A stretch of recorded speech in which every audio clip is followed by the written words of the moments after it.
For today's little adventure, we will be reading The Good Egg by Jory John and Pete Oswald. The Good Egg, from the creators of The Bad Seed by Jory John and Pete Oswald. Oh, hello, I was just rescuing this cat. Know why? Because I'm a good egg. A very good egg. It's true, I do all kinds of good things, like I carry your groceries, I'll water your plants, I'll change your tires, I'll paint your house. If you need any help whatsoever, I'm your egg. I've always been a good egg. It's been this way from the start, even in my earliest days. Back at the store, there were a dozen of us living together under one recycled roof. There was Meg and Peg and Greg and Clegg and Shell and Shelly and Sheldon and Shelby and Egbert and Frank and other Frank.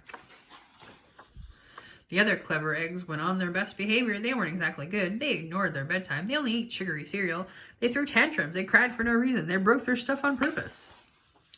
Meanwhile, I tried to take charge. I tried to fix their bad behavior. I tried to keep the peace because I was a good egg. A very good egg. Nobody seemed to care, though. Every night I was exhausted. My head felt scrambled. Then one fateful morning, I noticed some cracks in my shell. Oh, no, they were everywhere. My doctor said it was from all the pressure I was putting on myself, the pressure of making sure everybody was as good as me. I was cracking up, literally. Something bad had to change. I had had enough. I told Meg and Peg and Greg and Clegg and Shell and Shelly and Sheldon and Shelly and Egbert and Frank and other Frank that I was leaving. I can't be the only good egg in the bad carton, I said. Blah, blah, blah, they replied. I left that night. I wandered from town to town. The hours became days. The days became weeks. I lost track of time. I was alone. Out there on the road under the stars, I really tried to focus on myself and what I needed.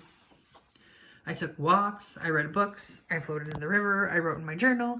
I found simple moments to be quiet. I breathed in. I breathed out. I even started painting. For once, I found time for me. And guess what? Little by little, the cracks in my shell started to heal. My head no longer felt scrambled. I started to feel like myself again. So I've made a big decision. I'm returning to Mel Carton and my friends. Besides, I'm kind of lonely out here.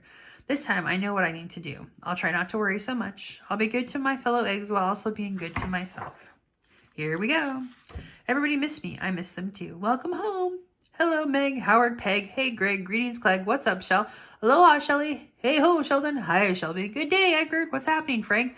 Howdy do, other Frank.